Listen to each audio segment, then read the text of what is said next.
ಇಂಥ ಅದ್ಭುತ ಘಟನೆಗಳನ್ನ ಹೇಳ್ತಾ ಇದ್ರೆ ನಾನು ಭಾಳಷ್ಟು ಕಡೆ ಹೇಳ್ತೀನಿ. 7 ಜನ ಋಷಿಮುನಿಗಳಿದ್ರು. ಭಾಗವತದಲ್ಲಿ ಬರ್ತದೆ ಈ ಕತೆ. 7 ಜನ ಋಷಿಮುನಿಗಳು. ಆ ಋಷಿಮುನಿಗಳು ಏನೂ ಇಲ್ಲ, ಒಂದು ಹಸುವನ್ನು ಸಾಕಿದ್ರು. ಆ ಹಾಲನ್ನು ಹಿಂಡಿ ಒಂದು ಕೊಪ್ಪರಿಗೆಯಲ್ಲಿ ಕಾಸೋದಕ್ಕೆ ಇಡ್ತಿದ್ರು. ಇಡೀ ದಿನ ಹಾಲು ಕುಡಿದು ತಪಸ್ಸು ಮಾಡ್ತಾ ಇದ್ರು.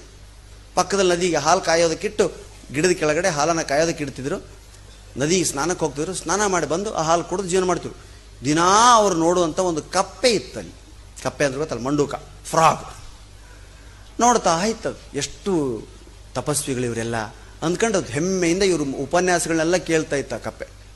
ಇವರೊಂದು ದಿವಸ ಸ್ನಾನಕ್ಕೆ ಹೋಗಿದ್ದಾರೆ, ಹಾಲು ಕಾಯ್ತಾ ಇದೆ. ನೋಡ್ತು ಕಪ್ಪೆ, ಭೀಕರವಾದಂಥ ದೃಶ್ಯ. ಏನು, ಒಂದು ಹದ್ದು ಹಾವನ್ನು ಹಿಡ್ಕೊಂಬಂದು ಆ ಹಾಲಿನ ಕೊಪ್ಪರಿಗೆ ಮೇಲೆ ಕೊಂಬೆ ಮೇಲೆ ಕೂತ ಹಾವನ್ನು ಕುಕ್ಕಿ ಕುಕ್ಕಿ ತಿಂತಾ ಇದೆ. ಹಾವಿನ ಬಾಯಿಂದ ವಿಷದ ಹನಿಗಳು ತೊಟ್ಟು ತೊಟ್ಟಾಗಿ ಹಾಲಿನಲ್ಲಿ ಬೀಳ್ತಾ ಇದೆ. ಇಡೀ ಹಾಲು ವಿಷಮಯ. ನೋಡ್ತು ಕಪ್ಪೆ, ಅಯ್ಯೋ ಈಗ ಬಂದ ಋಷಿಮುನಿಗಳನ್ನು ಕುಡಿದು ಬಿಡ್ತಾರೆ, ಸತ್ತೋಗ್ಬಿಡ್ತಾರೆ ಅವರು, ಅವ್ರನ್ನ ಕಾಪಾಡೋದು ಹೇಗೆ? ಅವ್ರು ದೂರದಲ್ಲಿ ಬರೋದು ಕಂಡ ತಕ್ಷಣ ಕಪ್ಪೆ ಹಾರಿ ಆ ಕೊಪ್ಪರಿಗೆ ಕುದಿಯೋ ಹಾಲಿನಲ್ಲಿ ಬಿದ್ದು ಪ್ರಾಣತ್ಯಾಗ ಮಾಡಿಬಿಡ್ತು.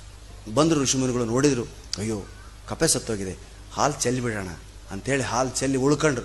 ಅದರಲ್ಲೇ ಒಬ್ಬ ದಿವ್ಯ ದೃಷ್ಟಿ ಉಳ್ಳಂಥ ಋಷಿ ದವನಂದ, ಈ ಕಪ್ಪೆ ನಮಗಾಗಿ ಪ್ರಾಣ ತ್ಯಾಗ ಮಾಡಿದೆ ನೋಡಿ, ಇದರಲ್ಲಿ ಹಾಲು ವಿಷ ಬಿದ್ದಿದೆ, ಅದಕ್ಕೋಸ್ಕರ ಈ ಕಪ್ಪೆ ಪ್ರಾಣ ತ್ಯಾಗ ಮಾಡಿ, ಇದಕ್ಕೇನಾದರೂ ಮಾಡಬೇಕು, ನಾವು ಮೋಕ್ಷ ಕರುಣಿಸ್ಬೇಕು, ಒಳ್ಳೆ ಜನ್ಮ ಕರುಣಿಸ್ಬೇಕು ಅಂಥೇಳಿ ಆ ಕಪ್ಪೆಗೆ ವರವನ್ನು ಕೊಟ್ಟರು. ಅದು ಹೆಣ್ಣು ಕಪ್ಪೆ ಆದ್ದರಿಂದ ಸುಂದರವಾದಂಥ ಯುವತಿಯಾಗಿ ನಿಂತಳು.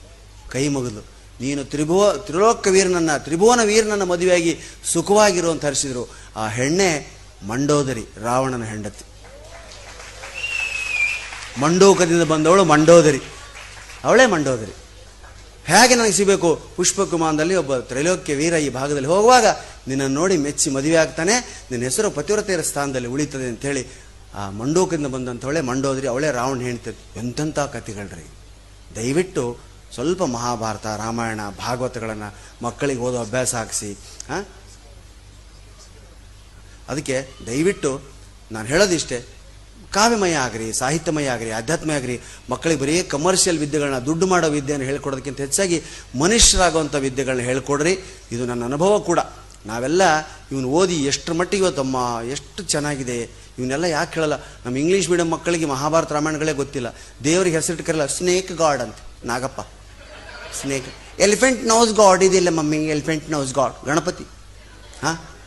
ಈಗ ಗಾಡ್ಗಳಿಗೆ ಮಂಕಿ ಗಾಡ್ ಅಂತೆ. ಯಾವುದು? ಹನುಮಪ್ಪ, ಆಂಜನೇಯ. ಎಲ್ಲ ಮಕ್ಕಳದು ಇದೇ ಗೋಳು.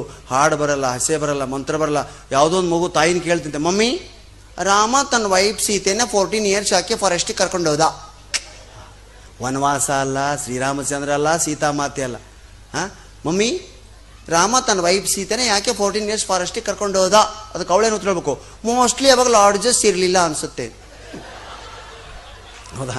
ದಯವಿಟ್ಟು ಹಾಗಾಗೋದು ಬೇಡ. ನೀವು ಸಂಸ್ಕೃತಿಯನ್ನು ಕಲೀರಿ, ಸಂಸ್ಕೃತಿಯನ್ನು ಉಳಿಸಿ ಬೆಳೆಸಿ ಅಂತ